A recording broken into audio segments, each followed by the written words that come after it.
கர்த்தருடைய பரிசுத்தமுள்ள நாமம் மகிமைப்படுவதாக. ஆசீர்வாதமான இந்த அருமையான காலை, இந்த ஆசீர்வாதமான உபவாச நாளுக்காக ஆண்டவருடைய நாமத்தை மகிமைப்படுத்துகிறேன். பல நாட்களும் இங்கே வர வேண்டும் என்று சூழ்நிலைகள்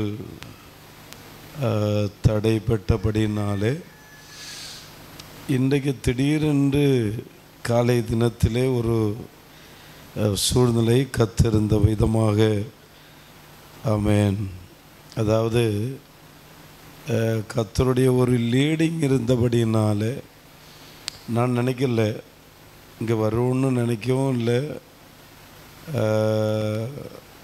பாஸ்டர் சுகுமாருக்கு அது சொல்லவும் இல்லை. ஏதோ ஒரு காரணத்தை ஆண்டவர் அதற்கென்று உருவாக்கினார். நான் இன்றைக்கு இந்த பக்கமாக வர்றதுக்குன்னு ஒரு சூழ்நிலையை கர்த்தர் உருவாக்கினார். ஆமென். அப்போ நான் உடனே பாஸ்டருக்கு ஃபோன் அடித்தேன். நீங்கள் இருக்கீங்களா, வரலாமான்னு கேட்டேன். அப்போ வாருங்க, நீங்கள் ஆயத்தமாக வாங்கன்னு சொன்னாங்க. அப்போ பாஸ்டர் சுகுமாருக்கும் ஃபோன் அடித்தப்போ சரி வர்றேன். அப்போ இந்த காலை தினத்தில் உங்களோடு கூட தேவ சமூகத்தில் அமர்ந்திருக்கும்படி தேவனாகிய கர்த்தர் கொடுத்த இந்த நல்ல தருணத்தை எண்ணி ஆண்டவரை மகிமைப்படுத்துகிறேன். இந்த ஆசீர்வாதமான உபவாச ஜெபத்தின் மூலம் வந்திருக்கிற தேவனுடைய பிள்ளைகளுக்கும் குடும்பங்களுக்கும் இங்கே ஊழியம் செய்கிற கர்த்தருடைய பிள்ளைகளுக்கும் ஆண்டவர் கட்டளையிடுவாராக என்று வாழ்த்துகிறேன்.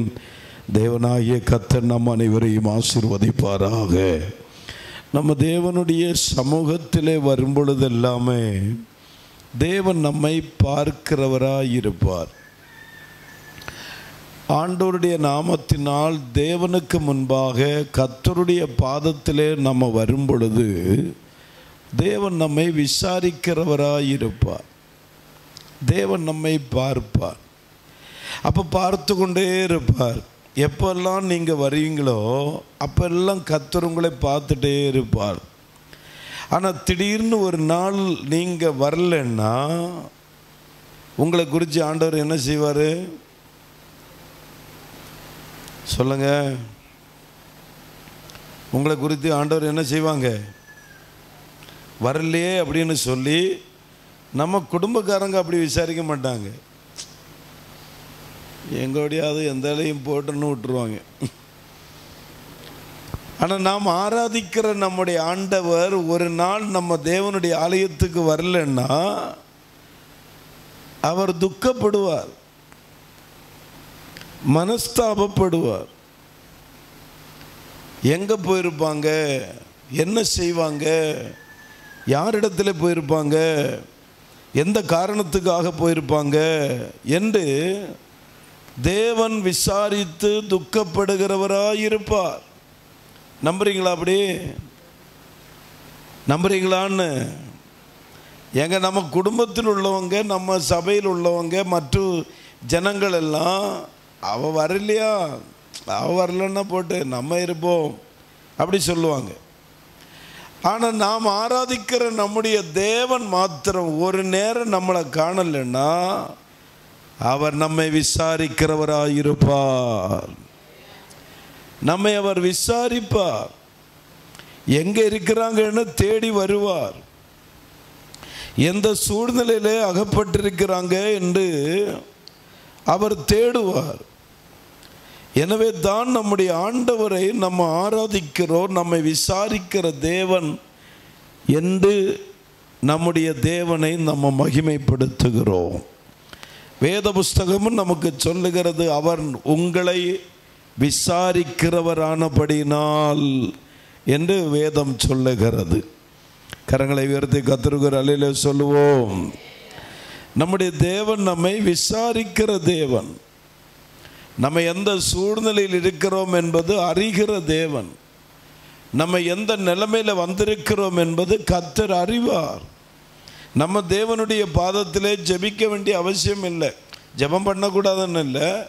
ஆண்டவரே நான் இந்த நிலைமையில் இருக்கிறேன் என்று கர்த்தரிடத்திலே சொல்ல வேண்டிய அவசியம் இல்லை. எனவே நம்மை அறிகிற ஒரு ஆண்டவர், நம்மை விசாரிக்கிற ஒரு ஆண்டவர், நம்முடைய இருதயங்களை அறிகிறவர். நம்முடைய இருதயங்களில் இப்பொழுது நம்ம என்ன சிந்தனையோடு நம்ம இருக்கிறோம் என்பதையும் நம்முடைய கர்த்தர் அறிவார். அவர் வல்லமையுள்ள தேவனாயிருக்கிறார். சற்று நேரம் கர்த்தருடைய வசனங்களை நான் உங்களுக்கு சொல்லி நாம் சேர்ந்து ஜெபம் பண்ணும்படி கர்த்தர் நமக்கு கிருபை அருளுவாராக. இது ஒரு ஆசீர்வாதமான உபவாச ஜெபம். அப்படி தானே? நான் வந்த பிறகு தான் அந்த மினிஸ்ட்ரி லைவை பார்த்தேன். அதில் போட்டிருக்கு ஆசீர்வாதமான உபவாச ஜெபம். அப்போ உபவாச ஜெபத்துக்கு வந்துட்டு ஒரு ஆசீர்வாதம் இல்லாமல் நம்ம என்ன செய்யக்கூடாது? சொல்லுங்க, போகக்கூடாது. அப்போ தேவன் நம்மை ஆசீர்வதிக்கிறவராய் எழுந்தருளணும். தேவன் நம்மை ஆசீர்வதித்து அனுப்பணும். அல்லேலூயா. தேவன் நமக்கு ஒரு ஆசீர்வாதத்தை தந்து அனுப்பணும். வேதம் சொல்லுகிறது, நீங்கள் போகும் பொழுது வெறும் கையாய் போக மாட்டீர்கள், கொண்டு போகப்படுவீர்கள் என்று பைபிள் சொல்லுது. எதை கொண்டு போகப்படுங்களா? ஜெபிக்கிறதினால் விடுதலையை கொண்டு போவோம். வேத வசனத்தை கேட்கிறதினால் ஆசீர்வாதத்தை கொண்டு போவோம். வேத வசனங்களை தியானிக்கிறதினால் இந்த சத்தியத்தின் நிமித்தமாய் வரக்கூடிய கர்த்தரையும் அவர் தருகிற விடுதலையும் நம்ம சுமந்து கொண்டு போவோம். அல்லேலூயா. இப்போவே அப்போ நீங்கள் ஜெபம் பண்ணணும். ஆண்டவரே, நான் வந்த வண்ணமா என்ன செய்யக்கூடாது? துக்கத்தோடு வர்றோம், துக்கத்தோடு போகிறோம், அழுதுட்டு வர்றோம், அழுதுட்டு போகிறோம். இந்த விதமான சூழ்நிலை நம்முடைய வாழ்க்கையில் இருக்கக்கூடாது. கவலை கஷ்டத்தை தீர்க்கிறதுக்கு தான் தேவனுடைய பாதத்தில் வர்றோம். அப்போ ஆலயத்துக்கு வந்ததுக்கு அப்புறம் நம்முடைய துக்கம் இருக்கக்கூடாது. நம்ம திரும்ப போகும்பொழுது மகிழ்ச்சியாய் போகும்படி கர்த்தர் கிருபை தருவார். ஒரு கணம் கரங்களை தட்டி கர்த்தருக்கு ஸ்தோத்திரம் பண்ணுவோம். கர்த்தருக்கு ஸ்தோத்திரம், கர்த்தருக்கு ஸ்தோத்திரம், ஸ்தோத்திரம், ஆண்டவருக்கு ஸ்தோத்திரம். இந்த நாளில் எங்கள் பிரசங்கம் எல்லாமே இந்த தலைப்புகள் எல்லாம் ஒன்றும் கிடையாது. ஒரு சபைக்கு போகும் பொழுது ஆவியானவர் என்ன கொடுக்கிறதோ அதுதான் தலைப்பு. அது தலைப்பென்றும் எடுத்துக்கொள்ள முடியாது. அப்போ செய்தி கொண்டு வந்தாலும் ஆசீர்வாதமான ஒரு உபவாச ஜெபம் என்பதை நம்ம அறிவோம். அப்போ தேவனுடைய ஆவியானவர் உங்களுக்கு தரக்கூடிய வார்த்தைகளை நம்ம சேர்ந்து தியானித்து ஜெபித்து கடந்து போவோம். கர்த்தர் நமக்கு உதவி செய்வாராக. 2 ராஜாக்களின் புஸ்தகம் 19வது அதிகாரத்தில் ராஜாவாகிய எசேக்கியாவை குறித்து தான் இங்கே எழுதியிருக்கிறார். அவர்தான் ராஜா. அவர் சமஸ்த இஸ்ரவேலுக்கு ராஜாவாய் அபிஷேகம் பண்ணப்பட்டவர். அந்த அபிஷேகம் பண்ணப்படட்டா ராஜாவாக இருக்க முடியாது. நான் தான் ராஜா, என்ன எல்லாரும் வணங்கிருங்க அப்படின்னு தாவீதுக்கு ஒரு மகன் எல்லாரையும் பணத்தை கொடுத்து சேர்த்து நல்ல தண்ணி கிண்ணி எல்லாம் வேண்டி கொடுத்து, கர்த்தருக்கு ஸ்தோத்திரம், சாப்பாடெல்லாம் வேண்டி கொடுத்து நல்ல ஆட்டை எல்லாம் அடித்து நல்ல பிரியாணி வச்சு என்ன தொழுது கொள்ளுங்க அப்படின்னு பலிபீடத்துக்கு பக்கத்திலே போய் நின்னார். அந்த நேரம் பார்த்து தாவீது ராஜா ஆசாரியர்களை வைத்து சலமோன் என்கிற தேவ மனிதனை அபிஷேகம் பண்ணினார். அபிஷேகம் பண்ணப்படுகிறவன் தான் ராஜாவாக இருக்க முடியும். ஆமென். அபிஷேகம் பண்ணப்பட்டவங்க தான் ஒரு ஊழியத்தை நடத்த முடியும். சும்மா ஊழியங்கிற சும்மா குடும்பத்தை நடத்தலாம். அது இன்னொரு வசனம் என்ன சொல்லுதுன்னா, குடும்பத்தை நடத்த தெரியாதவன் சபையை எப்படி நடத்துவாங்க? சபை குடும்பம், ஊழியம்ங்கிறது வேற. சோத்திரம். சபை என்பது நமக்கு தேவன் தந்திருக்கிற ஆத்துமா, ஆடுகளை மேய்த்து நடத்துறது. அப்போ சபையை போல வீட்டை போல பிரச்சனை எங்கே வரும்? சபைக்குள்ளே வரும். சபை, அதான் சபை. கர்த்தருக்கு ஸ்தோத்திரம். சரி, அப்போது தேவனால் அபிஷேகம் பண்ணப்பட்டவர்கள் தான் காரியங்களை செய்ய முடியும். அப்போ தேவனுடைய அபிஷேகம் மிக முக்கியமானது. அதுதான் ஒரு அடையாளம். இவர் ராஜா என்பதற்கு கிரீடம் அல்ல, அவர் போட்டிருக்கிற வஸ்திரம் அல்ல, அபிஷேகம், தேவனால் கொடுக்கப்படுகிற அபிஷேகம். கர்த்தருக்கு ஸ்தோத்திரம். ஒரு அலையில சொல்லுவோமே, ஆண்டவருக்கு மகிமை உண்டாகட்டும். அப்போ தேவனால் அபிஷேகம் பண்ணப்படுகிற ராஜா, இவரை குறித்து தான் சற்று காரியங்களை நான் உங்களுக்கு சொல்லும்படி விரும்புகிறேன். இவர் வாழ்க்கையில் வந்ததான மிக முக்கியமான ஒரு பிரச்சனை. எப்போதுமே தேவனுடைய பிள்ளைகளுக்கு பிரச்சனை தான். பிரச்சனை இல்லாத உலகத்தில் யாருமே இல்லை. ஆனால் அந்த பிரச்சனையின் மத்தியிலும் நல்ல கஞ்சியும் சம்மந்தியும் சாப்பிட்டுட்டு சுகமாக தூங்குறாங்க பாருங்க, அவங்க கூட கர்த்தர் இருக்கிறார். நீங்கள் சந்தோஷமாக இருக்கிறீங்களா இல்லையா? ஏங்க 3 கிலோ மாட்டுக்கறி, கோழிக்கறி, ஆட்டுக்கறி, பன்னிக்கறி எல்லாம் வச்சிட்டும் சமாதானமே இல்லாமல் இருக்கிறாங்க. கொஞ்சோண்டு அரிசியில் பயிறு போட்டு நல்ல கஞ்சியும் பயிரும் வச்சு சோத்திரம் பண்ணி சம்மந்தி அரைச்சி சாப்பிட்டா சமாதானமாக தூக்கம் வருது. அங்கே தான் கர்த்தர் இருக்கிறார். ஹல்லேலூயா. அப்போ சரி, அப்போ தேவனுடைய பிள்ளைகளுக்கு எப்பொழுதுமே அந்த மகிழ்ச்சி தான். ஆண்டவர் கூட இருக்கிறபடினால கர்த்தர் நம்ம கூட இருக்கிறார். ஆண்டவர் நம்மை பலப்படுத்துகிறார். கர்த்தர் நம்மோடு பேசுகிறார். ஆண்டவர் நம்மை நடத்தணும். கர்த்தர் நம்மை அழைத்து கொண்டு வரணும். கர்த்தர் நம்மை நடத்தி கொண்டு போகணும். ஆண்டவர் விரும்புகிற பாதைக்கு நம்மை நடத்துவதற்கு நம்மை ஒப்பு கொடுக்கும்போ முழு பொறுப்பையும் கர்த்தரே எடுப்பார். ஆண்டவர் விடுதலையை தந்து நடத்த வல்லவராயிருப்பார். ஹல்லேலூயா. கர்த்தருக்கு ஸ்தோத்திரம். அந்த 19வது அதிகாரத்தை நம்ம எடுத்துக்கொள்ளுவோம். நீங்கள் வாசித்து விட்டீங்க, உங்களுக்கு என்னதான் புரிஞ்சுன்னு எனக்கு தெரியாது. சும்மா வாசித்தா ஒன்றுமே புரியாது. ஆனால் அது கொஞ்சம் நான் உங்களுக்கு விளக்கி நம்ம சேர்ந்து தியானிக்கும்படி கர்த்தர் கிருபை தருவார். ராஜாவாகிய ஒருவர் வாசிங்க. ராஜாவாகிய எசேக்கியா அதை கேட்டபோது தன் வஸ்திரங்களை கிழித்து ரட்டுடுத்தி கொண்டு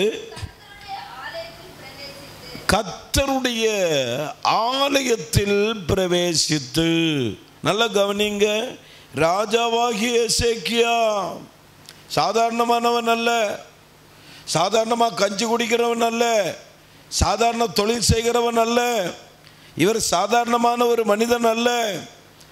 ராஜாவாகிய எசேக்கியா, இந்த ராஜாவுக்கே தேவனுடைய ஆலயம் தேவைப்படுதுன்னா சாதாரணமான நமக்கு அதற்கு அதிகமாய் தேவனுடைய ஆலயம் தேவைப்படுது. அல்லேலூயா. இன்றைக்கு தேவனுடைய ஆலயத்தை புறக்கணிக்கிறார்கள். தேவனுடைய ஆலயத்தை மூட பார்க்கிறார்கள். தேவனுடைய ஆலயத்திற்கு விரோதமாக செயல்படுகிறார்கள். புரிந்து கொள்ள வேண்டும், இது ஒரு மனுஷனுடைய ஆலயம் அல்ல. அங்கே சொல்லப்பட்டிருக்கிறது கர்த்தருடைய ஆலயம்.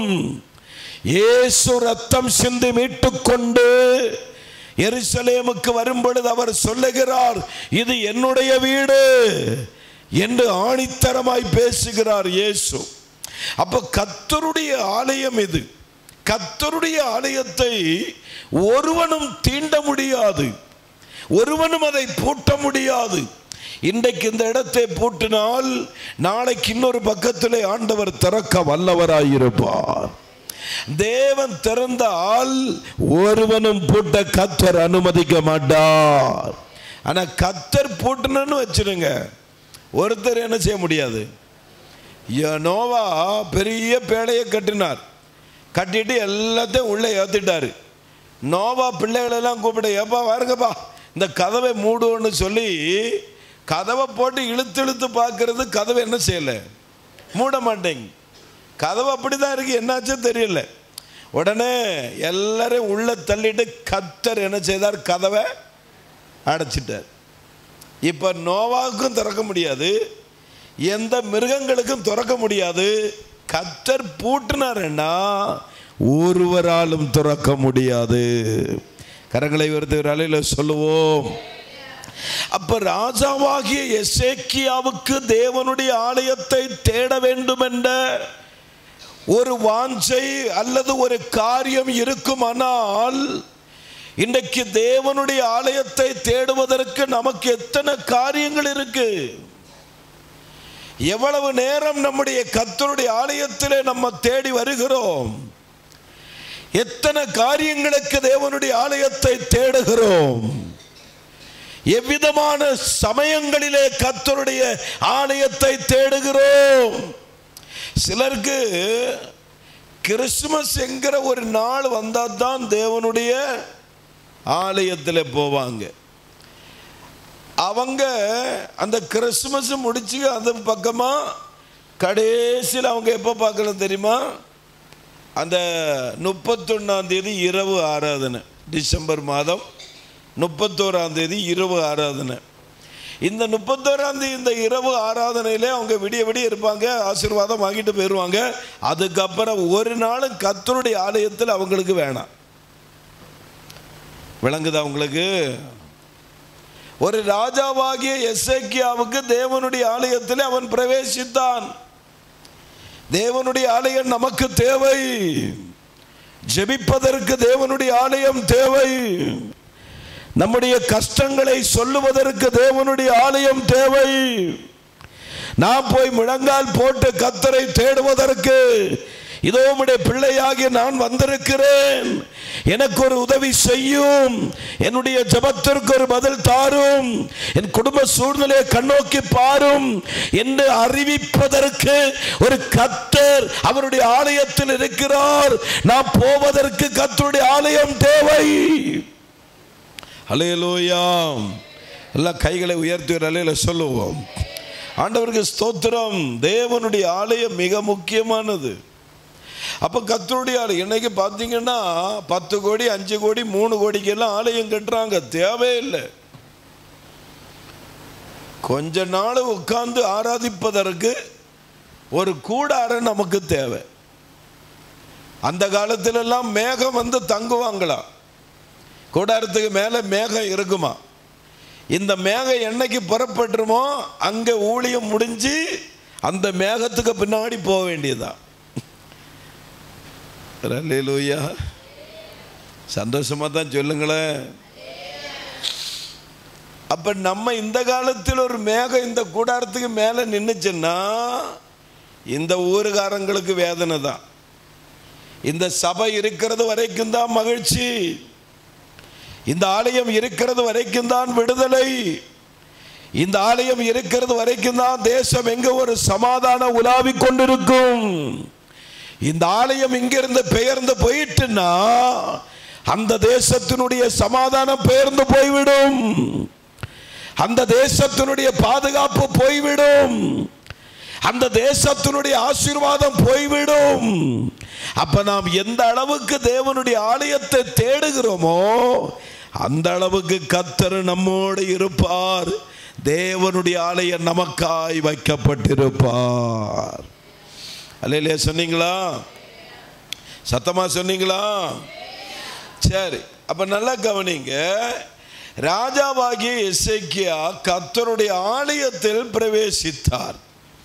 நம்ம எல்லாம் தேவனுடைய ஆலயத்தில் வந்திருக்கிறோம். இப்போ எதுக்காக இவர் ஆலயத்தில் பிரவேசித்தாரா? வேதம் சொல்லுகிறது முதல் வசனத்தில் ராஜாவாகிய எசேக்கியா அதை கேட்டபோது. எதை கேட்டபோது? ஏதோ ஒரு காரியம் நம்முடைய வாழ்க்கையில் பிரச்சனை உண்டாக்குது. நேற்றுக்கு ஒரு மனுஷன் நின்று பேசிகிட்டு இருக்கதே காதில் விழுது. அவர் தெங்கில் ஏறி தேங்காய் வெட்டுற ஆள். அண்ணன் தம்பி 2 பேர். நாங்கள் உட்காந்துட்ருக்கோம் அந்த பக்கத்தில் பக்கம் நின்று பேசிகிட்டு இருக்கிறாங்க. இந்த ஃபோனு வீட்டிலிருந்து வந்தாலே பயமாக இருக்குப்பா. வீட்டிலிருந்து ஃபோனு வந்தாலே பயமாக இருக்கா. அப்போ நான் அங்கேருந்து சொல்கிறேன், அண்ணே அப்போ ஃபோனு வேண்டாமண்ணே, வீட்டில் வச்சுருக்கண்ணே. அது எப்படி இல்லாமல் இருக்க முடியும்? அப்போ வந்தால் பிரச்சனை தான். சோத்திரம். ஃபோனு இருந்தால் தான் பிரச்சனை. அது வச்சுட்டு வந்தால் குழப்பமே இல்லையே. யாரும் நமக்கு ரிங் பண்ண மாட்டாங்களா? ஃபோன் அடிக்க மாட்டாங்களா? அப்போ நல்லா கவனிங்க. ஏதோ ஒரு காரியம் கேள்விப்பட்டதுனால் ஒரு பிரச்சனை, ஏதோ ஒரு செய்தி கேள்விப்படுகிறதுனால் ஒரு வேதனை. இவரும் அதை போல அதை கேட்டபோது தன் வஸ்திரங்களை கிழித்தார். நல்லா கவனிங்க, சும்மா நிற்கிற ஒரு ஆளு தன் வஸ்திரத்தை எப்படி கிழிப்பான்? அது ஒருவேளை மனசுக்கு புத்திக்கு தெளிவில்லாதவராக இருக்கணும். இவர் ராஜாவாய் இருக்கிறார், தேவனுடைய ராஜாவாய், தேவனால் அபிஷேகம் பண்ணப்பட்டவர். அப்ப கர்த்தர் அபிஷேகம் பண்ணப்பட்ட ஒரு மனுஷன் தன் வஸ்திரத்தை கிழிக்கணும்னா அவருக்கு மந்த புத்தி அல்ல, புத்தி இல்லாய்மையினால் அல்ல, ஞானம் இல்லாததினால் அல்ல, அறிவில்லாததினால் அல்ல, தனக்கு விரோதமாக கேள்விப்பட்ட ஒரு செய்தியின் நிமித்தமாக தன் வஸ்திரத்தை கிழித்தார். நான் கேட்கிறேன், உனக்கு எங்க இருந்து பிரச்சனை வந்துச்சோ அங்க போய் அவனுக்கு வஸ்திரத்தை கிழிக்கிறது தான் நியாயம். எல்லாரும் இங்க இருக்கிறீங்களா? இருக்கிறாங்களா இல்லையா? நமக்கெல்லாம் அந்த அறிவு தானே இருக்கு. அவன் ஒன்று சொல்லிட்டேன்னா 10 சொல்லாம என்ன செய்ய மாட்டேன். 10 சொல்லாம தூக்கம் வருமா? வராது. சோத்திரம். எப்படி ஆச்சு என்ன? அப்படி எப்படி சொல்லலாம்? இவங்களே பிரச்சனை பெருசாக்கிடுவாங்க. ஐயோ, தூங்க மாட்டாங்க, சமாதானமே இருக்க மாட்டாங்க, ஒரே பராணமா இருக்கும். சோத்திரம். சமாதானம் இருக்காது. எப்படி சொல்லிக்கலாம், எப்படி பேசலாம், நான் அப்படியாகும் இப்படியாகும்னு சொல்லி போய் 2 பேசாட்டு இவங்களுக்கு தூக்கமே வராது. அவனுக்கு ட்ரெஸ்ஸை போய் கிழிச்சு 2 அடியெல்லாம் கொடுத்து எப்படியாச்சும் பிரச்சனை பெருசாக்கி, ஸ்தோத்திரம். அது இல்லை, அப்படி எல்லாம் இவர் செய்தார். தன் வஸ்திரத்தை கிழித்து கொண்டு ரட்டுடுத்திக் கொண்டு தன் வஸ்திரத்தை கிழித்தார். இந்த செய்தி என்னால் தாங்க முடியல என்று தன் வஸ்திரத்தை கிழித்தார். ஸ்தோத்திரம். தன் வஸ்திரத்தை கிழித்து கொண்டு ரட்டுடுத்திக் கொண்டார். என்ன ரட்டுன்னா என்ன? தாழ்மைக்கு அடையாளம். தேவ சமூகத்தில் இரக்கம் கேட்க போறதுன்னா நல்லா கவனிங்க, கர்த்தருடைய ஆலயத்துக்கு வர்றதற்கு ஒரு விசேஷித்த வஸ்திரம் ஒன்று இருக்கு. ஆண்டவருக்கு ஸ்தோத்திரம். இப்போ கிறிஸ்துமஸுக்கு புது சாரி உடுத்துட்டு வருவாங்க. எவ்வளவுதான் அந்த புது சாரி பட்டு சாரி உடுத்துட்டு வந்து ஆராய்ச்சாலும் பிரசன்னம் இறங்க வாய்ப்பு சொல்லுங்க இருக்காது. அது எப்படி இருக்கும்? அந்த ஒரு நாளத்துக்கு மட்டும்தான் அந்த ட்ரெஸ்ஸு. அப்போ தேவ பிள்ளைகள் தேவனுடைய ஆலயத்துக்கென்று, தேவனை தேடி வருவதற்கென்று ஒரு குறிப்பிட்ட வஸ்திரம் நமக்கு தேவை. அதற்கு வேதாகமத்திலே வெண்ம வஸ்திரம், பரிசுத்த வஸ்திரம், ரட்சிப்பின் வஸ்திரம் என்றெல்லாம் சொல்லப்பட்டிருக்கிறது. அப்ப இரக்கத்தை கேட்பதற்கு, இந்த காரியத்தில் ஒரு விடுதலை எனக்கு வேண்டும் என்று கேட்பதற்கு ரட்டுடுத்திக் கொள்ளுவார்களாம். கர்த்தருடைய ஆலயத்திலே தான் இதை போய் விழ வேண்டும். ரட்டுடுத்திக் கொண்டு ராஜாவை பார்த்து போக முடியாது, ரட்டுடுத்திக் கொண்டு நியாயாதிபதிகளை பார்க்க போக முடியாது, ரட்டுடுத்திக் கொண்டு தேசத்தில் அலைந்து திரிய முடியாது. ரட்டுடுத்திக் கொள்ளுகிறவர்கள் தேவனுடைய ஆலயத்திற்கு வருவார்கள். அவர்களுக்கு பாரம் இருக்கிறது, அவர்களால் அழுது புலம்ப முடியும். அவர்கள் கர்த்தரை நோக்கி இரக்கம் கேட்பதற்காக ரட்டுடுத்திக் கொள்ளுவார்கள். எப்பொழுது எங்களுக்கு இந்த காரியத்தில் இரக்கம் கிடைக்குமோ அப்பொழுதுதான் இந்த ரட்டு மாறிவிடும். அப்ப அந்த இரக்கம், அதுல சங்கீதத்திலே ஒரு வசனம் சொல்லப்பட்டிருக்கிறது, உடைந்த இருதயத்தோடு வருகிறவர்களுக்கு கர்த்தர் சமீபமாக இருக்கிறார். அப்ப அந்த உடைக்கப்பட்ட இருதயம் என்ன செய்தி கேட்டாரா? அந்த 18வது அதிகாரத்தினுடைய 37ஆம் வசனம் படிக்கும் போது, ஆண்டவருக்கு மகிமை உண்டாவதாக, 18வது அதிகாரம் 37ஆம் வசனம். அப்பொழுது இல்க்கியாவின் குமாரனாகிய எலியாக்கீம் என்னும் அரமனை விசாரிப்புக்காரனும் செப்னா என்னும் சம்பிரதியும் ஆசாப்பின் குமாரன் யோவாக்கு என்னும் கணக்கனும் ஆமென் வஸ்திரங்களை கிழித்து கொண்டு எசேக்கியாவினிடத்தில் வந்து ரப்சாக்கேயின் வார்த்தைகளை அவனுக்கு தெரிவித்தான். சோத்ரம். யாரோ ஒருவர் வந்து உனக்கு விரோதமாய் பேசிக் கொண்டிருக்கிறார்.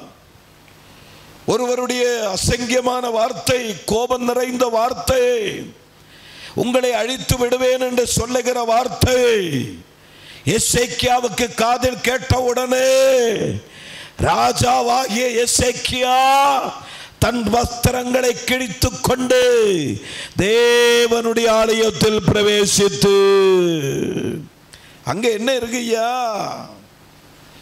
தேவனுடைய ஆலயத்தில் என்ன இருக்கு? ஜெபம் இருக்கு. தேவனுடைய ஆலயத்தில் பாடல் இருக்கு. தேவனுடைய ஆலயத்தில் விசாரிப்பு இருக்கு.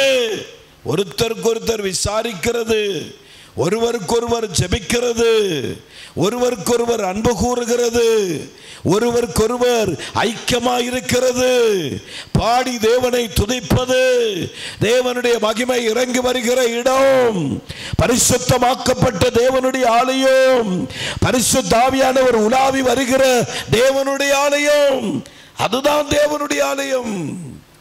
அங்கே தான் இவர் போய் நிற்கிறார். அங்கே தான் எனக்கு ஒரு விடுதலை கிடைக்கும். தேவனுடைய ஆலயத்தில் எனக்கு ஒரு நிம்மதி கிடைக்கும்.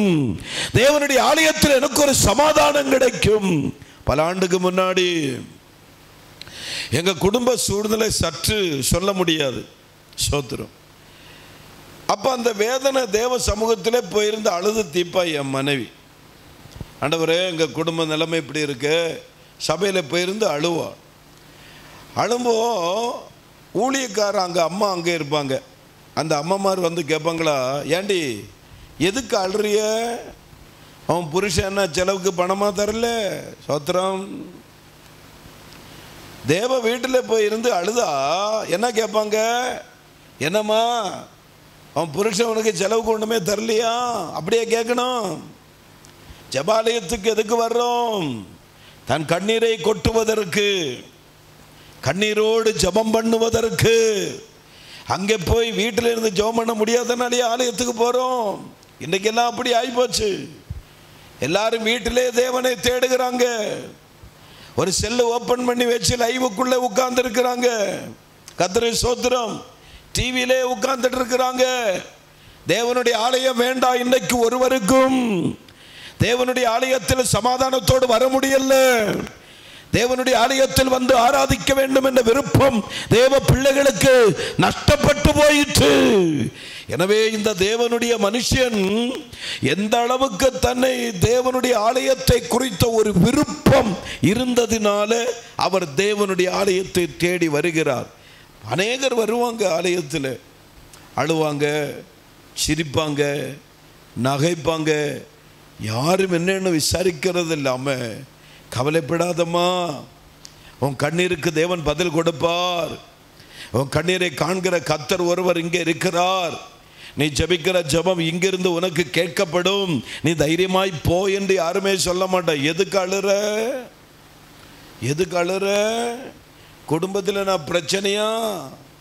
அடிச்சு போட்டானா? குடிச்சிட்டு வந்தானா? இப்படி கேட்கும்போது அந்த வந்திருக்கிற மக்களுடைய உள்ள எப்படி இருக்கும்? எல்லாரும் இங்கே இருக்கிறீங்களா? நான் சொல்றது உங்களுக்கு மனசில் ஆகுന്നുണ്ടോ? புரியுதா உங்களுக்கு? இல்லை மலையாளத்தில் பேசணுமா? நீங்கள் எல்லாம் இருக்கிறது பார்த்தா தமிழ் புரியலன்னு நினைக்கிறேன். சோத்திரம். அப்போ நல்லா கவனிக்கணும். ஜெபிக்க வந்திருக்கிறாங்க, அழ வந்திருக்கிறாங்க. 1 சாமுவேலின் புஸ்தகம் 1வது அதிகாரத்தை எடுங்க. தேவனுடைய ஆலயத்தை இன்றைக்கு ஜனங்கள் விரும்புகிறது இல்லை. தேவனுடைய ஆலயத்தில் வந்து ஆராதிக்கணும்னுங்கிற எண்ணம் இன்றைக்கு ஜனங்களுக்கு நஷ்டப்பட்டு போயிற்று. அது காரணம் என்ன தெரியுமா? இங்கே 1 சாமுவேலின் புஸ்தகம் 1வது அதிகாரத்தில் ஒரு ஸ்திரீ மிக வருத்தத்தோடு தன்னுடைய துக்கத்தெல்லாம் கொட்டி தீர்ப்பதற்கு ஒரு தேவனுடைய ஆலயத்துக்கு வருகிறார். அப்போ அதனுடைய 15ஆம் வசனம், கர்த்தர் நல்லவர். 13ஆம் வசனம், ஆமென். இருங்க, கொஞ்சம் வெயிட் பண்ணுங்க. கர்த்தர் நல்லவர், தேவனுக்கு மகிமை. 13ஆம் வசனம் படிக்கும்போ, அன்னாள் தன் இருதயத்திலே பேசினாள், அவளுடைய உதடுகளில் மாத்திரம் அசைந்தது, அவள் சத்தமோ கேட்கப்படவில்லை. ஆகையால் சொல்லுங்க, அவள் எப்படி சொல்லுங்க, வெறித்திருக்கிறாள் என்று ஏலி நினைத்து. எப்படி வந்து உட்கார்ந்து கண்ணீரோடு இருக்கிறாங்க. தனி இருதயத்தை எல்லாம் கர்த்தருக்கு முன்பாக ஊற்றிட்டு இருக்கிறாங்க. எப்படிடா என் மன கிளேசம் நீங்கும் என்று தேவனுடைய ஆலயத்தில் வந்து அழுது கொண்டிருக்கிறவள ஏலி புரோகிதன், அதாவது அந்த சபையினுடைய ஊழியக்காரன், அந்த சபை நடத்தக்கூடிய மிகப்பெரிய தேவனுடைய மனுஷன், அவன் என்ன நினைச்சு கொண்டிருக்கிறாள், இவள் வெறித்து கொண்டிருப்பாள் என்று ஏலி நினைத்து. ஊழியக்காரனுக்கு நினைவு பாருங்க. ஜெபிக்கும்படி ஆலயத்தில் வந்து அழுது புலம்பிட்டு இருந்தா இவ வெறுத்திருப்பாள். அப்படின்னா இவன் யாரெல்லாம் பார்க்கிறாங்களோ அவங்க எல்லாம் வெறுத்திருக்கிறவங்களா இருக்கிறாய். நான் அடிக்கடி ஜெபம் பண்ற ஒரு காரியம், ஆண்டவரே நாங்கள் போகும்போது எங்கள் கண்ணு முன்னாடி ஒரு ஆக்சிடென்ட் நடக்கக்கூடாது, நாங்கள் போகிற இடமெல்லாம் உம்முடைய பிரசன்னம் கூட இருக்கணும்னு தேவனுடைய சமூகத்தில் ஜெபம் பண்ணுறேன். அல்லேலூயா. நம்முடைய கண்ணிலே ஆபத்துகள் பார்க்காம இருப்போம். நம்முடைய ஜெபம் அவிதமாக இருப்பதாக. இவருடைய கண்ணுக்கு தெரிஞ்சது இவள் வெறித்திருக்கிறாள். அது எப்படிங்க சொல்ல முடியும்? அப்போ சபை நடத்துகிற ஒரு ஊழியக்காரனுக்கு வந்திருக்கிற விசுவாசியை குறித்து ஒரு தரிசனம் வேணுமா வேண்டாமா? ஹலோ, வந்திருக்கிற ஒரு விசுவாசி, அவளுடைய இருதயத்தில் என்ன வேதனை இருக்கு, அவள் என்ன வருத்தத்தோடு வந்திருக்கிறாங்க, அவள் எதற்காக இந்த இடத்துக்கு வந்திருக்கிறார் என்ற ஒரு தரிசனம் அவருக்கு இல்லையே. அவர் நினைக்கிறார். என்ன நினைப்பு? நினைப்பு தான் என்ன கெடுக்குமா? சொல்லவே மாட்டேங்கிறீங்க. எல்லாம் ஏதோ கருதி கூட்டி வச்சிருக்கிறாங்க. ஒரு வெளியில் வரட்டும் கொடுத்துட்றேன் அப்படின்னாரு. அப்படியா இருக்கிறீங்க நீங்க? சோத்திரம். எவ்வளவு மன கிளேசத்தோடு அழுது புலம்பிட்டு இருக்கிறாங்க. இவர் நினைச்சிட்டு இருக்கிறாரா தேவனுடைய ஆலயத்தை நடத்துகிற ஒரு தேவனுடைய மனிதன். அப்ப அவருடைய குடும்ப சூழ்நிலை எப்படி இருக்கும், அவர் சபையில வரக்கூடிய ஜனத்தினுடைய நிலைமை எப்படி இருக்கும் என்பதை கண்டு பழகி பேசி திரிந்த ஒரு தேவ மனிதன். காலையிலே எழுந்து தேவ வசனத்தை 2 அதிகாரம் படிச்சுட்டு வெளியே வந்து பிள்ளைகள்கிட்ட பேசும்போதெல்லாம் எந்த வார்த்தையும் வராது, வசனம் மட்டும்தான் வரும். ஆமேனா? அப்படித்தானே? வீட்டில் உட்கார்ந்து பைபிளை படிச்சுட்டு வெளியில் வாங்க, நீங்கள் அதுக்கப்புறம் யார்கிட்ட பேசினாலும் உங்கள் வார்த்தை பைபிள் வார்த்தை மட்டும்தான் வரும். நீங்கள் படிச்சுட்டு வந்த வசனம் தான் வரும். நம்ம மற்ற மாதிரி வார்த்தைகளை பேசினா காலையில் எழும்பிட உடனே ஐயோ பைபிள் வசனம் இல்லை, ஜபமும் இல்லை, ஒன்றும் இல்லை. சோத்திரம். காலையில் எழும்புறாங்க, தங்க கடமை பார்க்க போகிறாங்க, அதுக்கப்புறம் கர்த்தருக்கு ஒரு மகிமை இல்லை. எழுப்பினாரே, பாதுகாத்தாரே, கிருபை தந்தாரே, தூங்க வச்சாரு, ஒன்றும் ஆண்டவருக்கு நன்றி இல்லை, வசனம் படிப்பு இல்லை, ஜபம் இல்லை, ஒன்றும் இல்லை. ஆலயத்துக்கு வருங்க மட்டும் கையை தட்டி ஆண்டவருக்கு சோத்திரம். இருக்கிறீங்களா? சரி. அப்போ வெறித்து கொண்டிருப்பாள் என்று ஏலி நினைத்து அவளை நோக்கி, நீ எதுவரைக்கும் வெறித்திருப்பாய்? உன் குடியை உன்னை விட்டு குடிகாரனிடத்தில் போய் சொல்ற மாதிரி. சோத்திரம். ஐயா, ஒரு குடிகாரனிடத்தில் போய் சொல்லு, நீ அவன் தானே குடிச்சிட்டு இருப்பான், அவன் தானே வெறிச்சிட்டு இருப்பான். தன்னுடைய துக்கத்தை எல்லாம் கொட்டி தீர்க்கும்படி கர்த்தருடைய ஆலயத்தில் வந்து அழுது புலம்பிட்டு இருக்கிற அந்த மனுஷியை பார்த்து இவர் சொல்லுகிறார், தேவ மனிதன். அப்ப இவர் காண்கிறதெல்லாம் வெறுத்தவங்க. இவர் என்னைக்கெல்லாம் யாரையெல்லாம் பார்க்கிறோமோ ஆலயத்தில் வர்றது எல்லாமே குடிகார பார்ட்டி. அப்ப இவர் போய் சொல்ல, ஐயா நீ குடிய விலக்கு, நீ குடிய விலக்கு, நீ வெறுத்திருக்கிறாய். இது பேசி பேசியே இவருக்கு வாயில் அப்படி வந்துச்சு. நினைப்பு பிழப்ப கெடுத்தியாச்சு. சோத்திரம். சிலவங்களுக்கு நினைப்பு தான் பிரச்சனை வருது. ஒன்றும் நினைக்காதீங்க, சோத்திரம் பண்ணிட்டு காத்துருங்க. சந்தோஷமாக ஒரு அல்ல சொல்லுங்களேன். நீங்கெல்லாம் குடும்பத்தில் இருக்கிறீங்க, பிள்ளைகளோடு இருக்கிறீங்க, பெற்றோர்களோடு இருக்கிறீங்க. அப்போ தேவ சமூகத்தில் எதுவுமே நினைப்புக்கு இடம் கொடுக்க கூடாது. நினைப்பு பழப்பையே கெடுத்துரும். ஆமாம், அது கைவிட்டுரும் நம்ம. அப்போ அந்த நினைக்க கூடாது. இவர் நினைச்சு போய் சொல்றார், ஏம்மா நீ குடியே விட்டுரு, நீ வெறிச்சிருக்கிறாய் அப்படின்னா அந்த அம்மா அந்த ஐயாவை பார்த்து, கன்னியாகுமரி மாவட்டத்தில் உள்ள ஒரு அண்ணா, ஆண்டவரே சொல்ல வேணாம், சோத்திரம். நீங்கள் கொஞ்சம் திங்க் பண்ணி பாருங்களேன், கொஞ்சம் என்ன நடந்திருக்குன்னு யோசித்து பாருங்க. நீரெல்லாம் ஒரு ஊழியக்காரனா ஐயா, என் வீட்டு கஷ்டத்தில் என் வீட்டு காரியத்தை யாரிடத்தில் போய் சொல்லணுன்னு தானே நான் இங்கே வர்றேன். இது ஒரு தேவனுடைய ஆலயம் அல்லவா, நீர் என்னை எப்படி சொல்லலாமா அப்படின்னு சொல்லி 2 வார்த்தை பேசியிருப்பாள். உடனே அந்த அம்மா என்ன சொன்னார் தெரியுமா? அப்படி அல்ல, என்ன ஆண்டவனேன்னு கூப்பிடுறாரு. அப்படி அல்ல, என்ன ஆண்டவனே. அந்த தேவனுடைய மனுஷனை அவள் கனம் பண்ணுகிறாள்.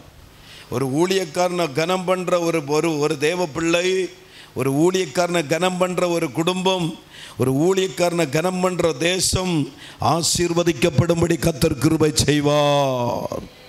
தானியேல் புஸ்தகத்தை படித்து பாருங்கள். தானியேலை குறித்து ராஜா மகிழ்ச்சி அடைந்தான்.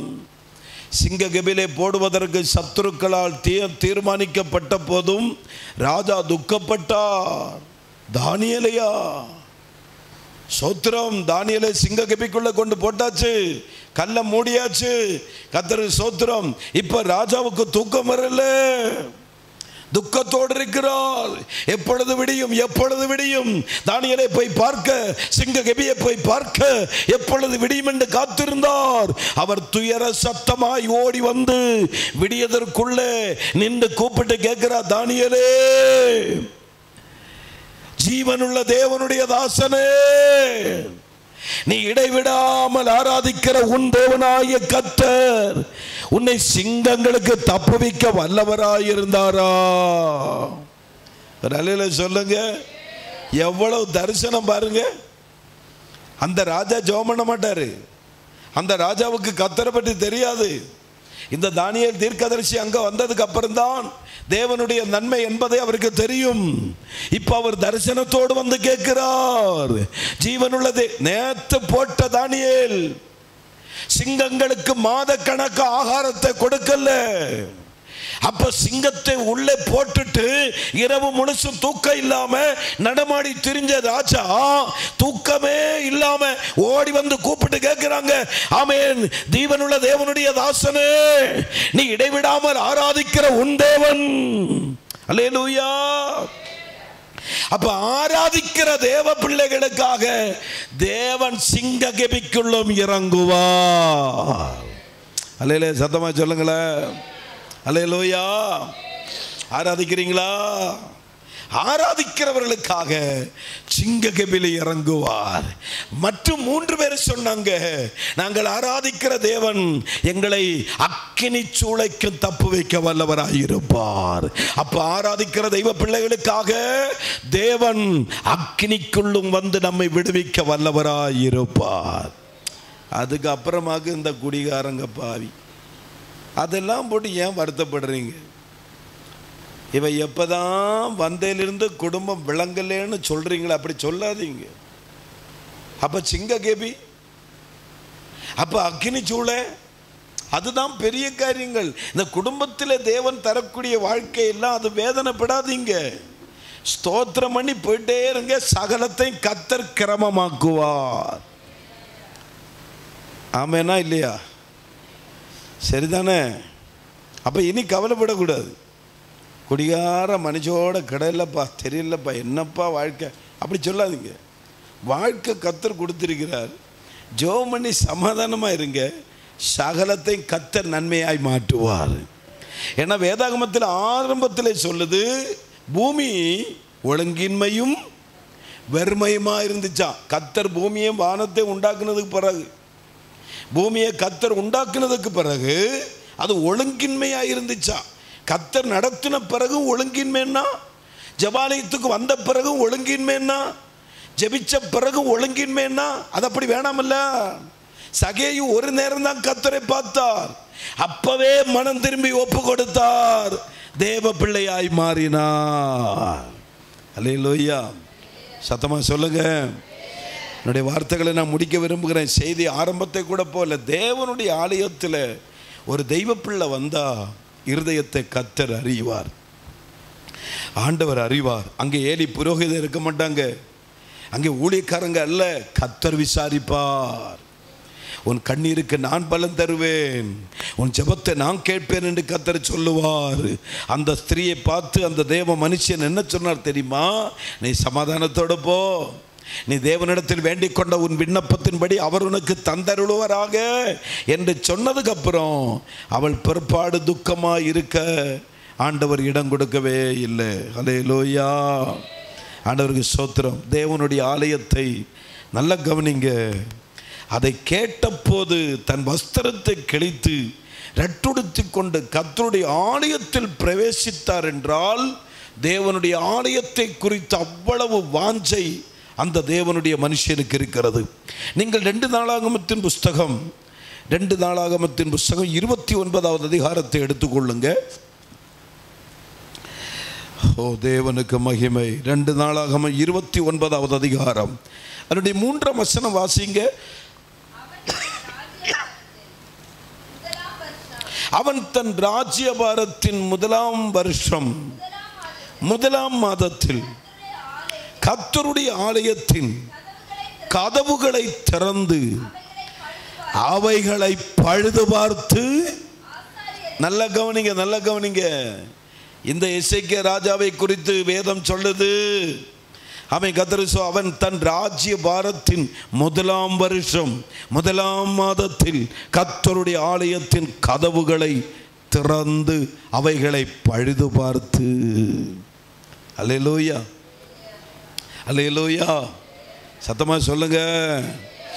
அவர் அந்த ராஜாவாய் அபிஷேகம் பண்ணப்பட்டு வந்த உடனே அவர் செய்த வேலை, தேவனுடைய ஆலயத்தின் வாசலை திறந்தார்.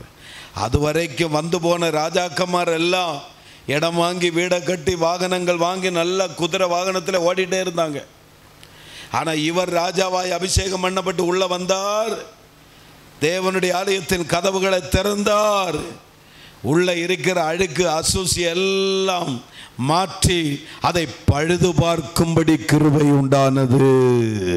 அப்ப தேவனுடைய ஆலயத்தை நேசிக்கிற ஒரு தேவ மனுஷன், ஆமென், ஆமென் தானே, தேவனுடைய ஆலயத்தை நேசிக்கிறார், கர்த்தருடைய ஆலயம். அப்போ நேசிக்கிற ஒரு தெய்வ பிள்ளைக்கு சாக்கு போக்கு சொல்ல முடியாது. ஏம்மா நேற்று வரல, நல்ல ஆசீர்வாதமாக இருந்துச்சு, ஏன் வரலன்னா, ஐயோ அது என்னெல்லாம் காரணங்கள் சொல்றதுக்கு நம்மளை விட்டாலே போதும்.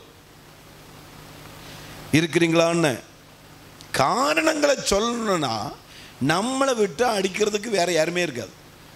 சோத்திரம். ஏம்மா வரலன்னா எப்போ ஒரு கேள்விதான் கேட்டிருப்பாவ. அதுக்கு இங்கிருந்து மூளைச்சல் போய் தக்கலை போயிட்டு அதுக்கப்புறம் நாரில் போயிட்டு பிறகு இந்த இடத்துல வருவாங்க. திங்கள் சந்தையை போக வேண்டிய அவசியம் இல்லை.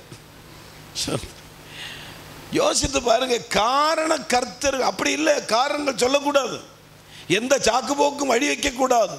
ஒரே ஒரு வார்த்தை, முடியலையா, வரல, வரணும்னு நினைச்சேன், அப்படி சொல்லக்கூடாது.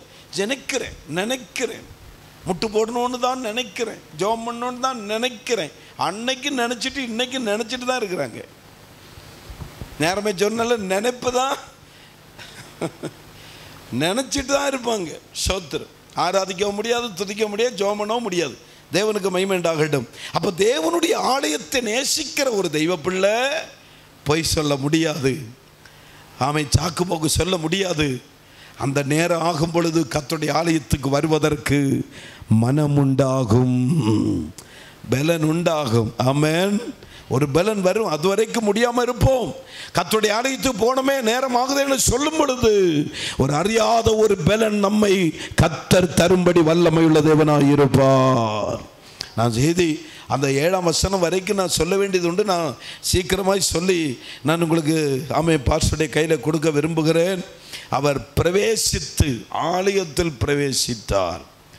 பார்த்துட்டு நிற்காதீங்க, அழகு பார்த்துட்டு நிற்காதீங்க, உள்ள போயிருங்க, ஆலயத்துக்குள்ள வாங்க, கர்த்தரை நேசிங்க, தேவனுடைய ஆலயத்தில் பிரவேசிங்க. எந்த கஷ்டமோ எந்த சூழ்நிலையோ எந்த போராட்டமோ இருக்கட்டும், கர்த்தருடைய ஆலயத்துக்கு வந்துருங்க.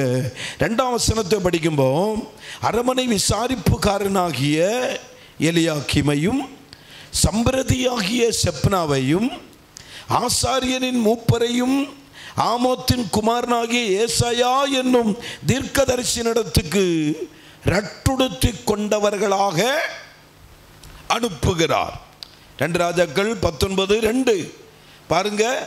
அவர் மட்டும், ராஜா மட்டும் ரட்டுடுத்தி கொண்டு கண்ணீரோடு நிற்கல, தன் கூட இருக்கிற ஊழியக்காரர்களையும் ரட்டுடுத்தி கொண்டு தீர்க்கதரிசியை போய் பாருங்கள் என்று சொல்லுகிறார். ஹல்லேலூயா. இதுதான் சபை. ஒரு தெய்வ பிள்ளைக்கு ஒரு பாதிப்பு வரும் என்றால் அங்க இருக்கிற அத்தனை அங்கத்தினருக்கும் என்ன வரும்? பாதிப்பு வரும். நம்முடைய சரீரத்தில் ஒரு அவயவம் எங்கேயாச்சும் ஒரு வலி இருந்தால் மொத்த சரீரமே பாதிக்கப்படுகிறது போல, அதான் தேவனுடைய சபை. ஒரு மனிதனுக்கு மட்டும் துக்கம் அல்ல, அவர் துக்கத்தோடு நிற்கிறார். மொத்த திருச்சபையும் கர்த்தரிடத்தில் துக்கமாய் எழும்புகிறது. கரங்களை உயர்த்தி கர்த்தரை ஸ்தோத்திரம் பண்ணுவோம். கர்த்தருக்கு மகிமை உண்டாவதாக. அப்ப எல்லாரும் இணைகிறது, எல்லாருக்குள்ளும் ஐக்கியம் உண்டாகிறது, எல்லாருக்குள்ளும் அந்த பாரம் வருகிறது. அவர்களுக்காக ஜெபிக்கணுமே, அவர்கள் போராட்டத்தில் இருக்கிறார்களே, அவர்கள் கண்ணீரோடு இருக்கிறார்களே என்ற பாரம் பரிசுத்த ஆவியானவர் எல்லாருக்குள்ளும் உண்டு பண்ணுகிறார். எனக்கு ஒரு மட்டும் போராட்டம் வந்தா நான் மட்டுமல்ல, மொத்த திருச்சபையும் அந்த வேதனை அனுபவிப்பார்கள். 3ஆம் வசனம், அவர்கள் அவனை நோக்கி இந்த நாள் நெருக்கமும், அந்த தேவ மனிதர்கள் நெட்டுடுத்தி கொள்ள சொன்ன அந்த தேவ மனிதர்கள் ராஜாவை பார்த்து சொல்றாங்க, ஐயா ஆமென், இந்த நாள் நெருக்கமும் கண்டிதமும் தூஷணமும் அனுபவிக்கிற நாள். பிள்ளை பெரு நோக்கி இருக்கிறது, பெறவோ பலன் இல்லை, ஜெபிக்க பலன் இல்லை, ஒரு ஆத்துமாவை பெற்றெடுக்க பலன் இல்லை, எப்படி இந்த ஊழியத்தை நடத்துவது பலன் இல்லை. இந்த நாள் நெருக்கமான நாள், நெருக்கத்தை அனுபவிக்கிறோம். எங்களுக்கு விரோதமாய் நெருக்கத்தை கொண்டு வருவார்கள், எங்களுக்கு விரோதமாய் கண்டிதம் கொண்டு வருகிறது, தூஷணமான வார்த்தைகள் கேட்டு எங்களுக்கு பலன் இல்லை என்று அழுதார்கள். நல்லா கவனிங்க. உடனே எசேக்கியா ராஜா சொல்றாங்க, 4ஆம் வசனம், ஜீவனுள்ள தேவனை நிந்திக்கும்படி அசீரியா ராஜாவாகிய தன் ஆண்டவனால் அனுப்பப்பட்ட ரப்சாக்கே சொன்ன வார்த்தைகளை எல்லாம் உமது தேவனாகிய கர்த்தர் கேட்டிருக்கிறார். ஹல்லேலூயா. அல்ல கவனிங்க, நம்மை தூசிச்சதை, நமக்கு கொண்டு வந்த கண்டிதம், நமக்கு கொண்டு வந்த ஆயுதங்கள் கர்த்தர் கண்டிருக்கிறார். உமது தேவனாகிய கர்த்தர் கேட்டிருக்கிற வார்த்தைகளின் நிமித்தம் தண்டனை செய்வார். எனவே ராஜா சொல்லுகிறார், நீங்கள் போய் ஏசாயாவுக்கு அறிவிங்கள். ஏசாயா யாரு? தீர்க்கதரிசி, தேவனுடைய ஸ்தானாதிபதி. ஊழியக்காரனிடத்திலே போய் சொல்லுங்கள் என்று சொல்லி அறிவிக்கிறார். 6ஆம் வசனம், அப்பொழுது ஏசாயா, நான் சொல்லி முடிக்கிறேன், ஏசாயா அவர்களை நோக்கி, அசீரியா ராஜாவின் ஊழியக்காரர் என்னை தூஷித்ததும் நீர் கேட்டதுமான வார்த்தையினாலே என்ன செய்யாதீங்களாம்? பயப்படாதையும். அல்லேலூயா. ஆண்டவர் ஒரு காரியத்திற்கு ஜெயம் தருவார் என்றால், இந்த ஒரு காரியத்துக்கு நம்முடைய ஜெபத்திற்கு ஒரு பதில் ஆண்டவர் தரப்போகிறார் அப்படின்னு சொன்னா, முதல்ல ஆண்டவர் ஆறுதல் படுத்துவார். அந்த ஆறுதல் வார்த்தை தான் பயப்படாதையுங்கள். ஹல்லேலூயா. பயப்படாதீங்க.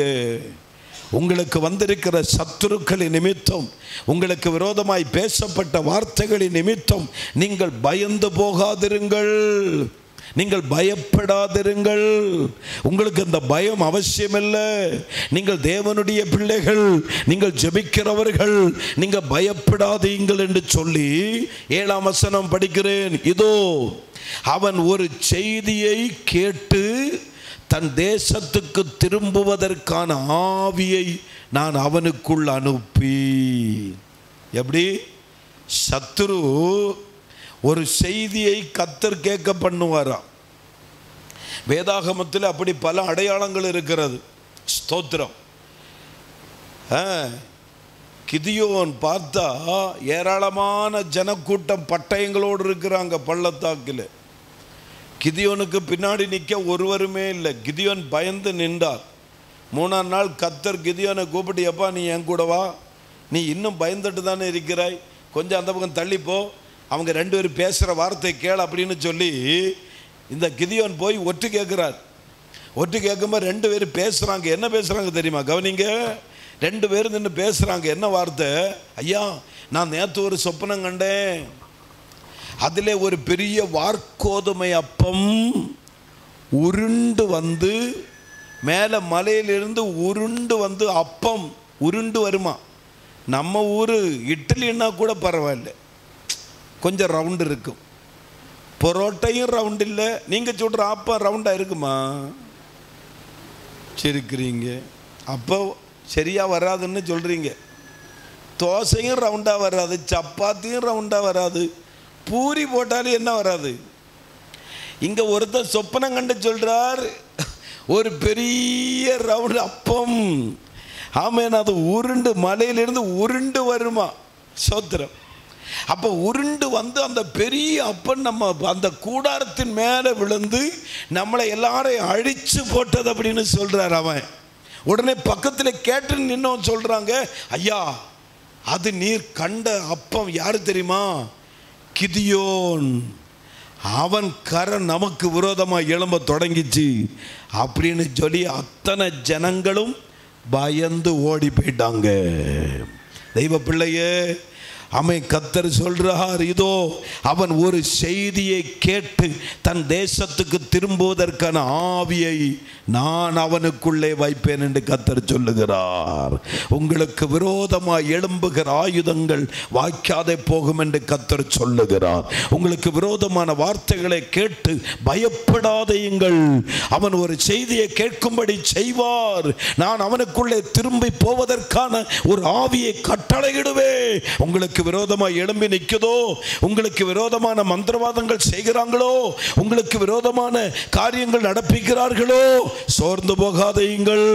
உங்களுக்காக தேவன் யுத்தம் நடப்பிக்க வல்லமையுள்ள கர்த்தராயிருப்பார்.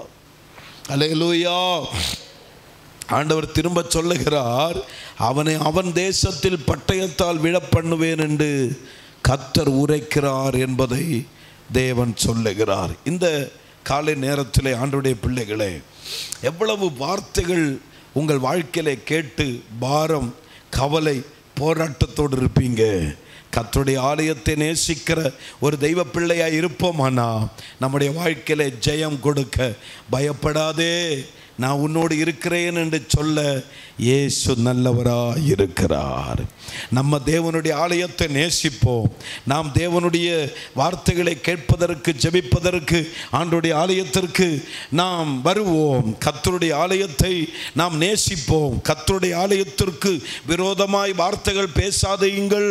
கர்த்தருடைய ஆலயத்திற்கு விரோதமாய் கை சூண்டாதீங்கள்.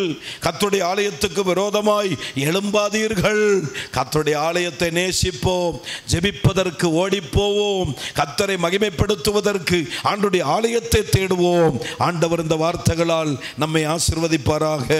தேவனுக்கே மகிமை உண்டாவதாக.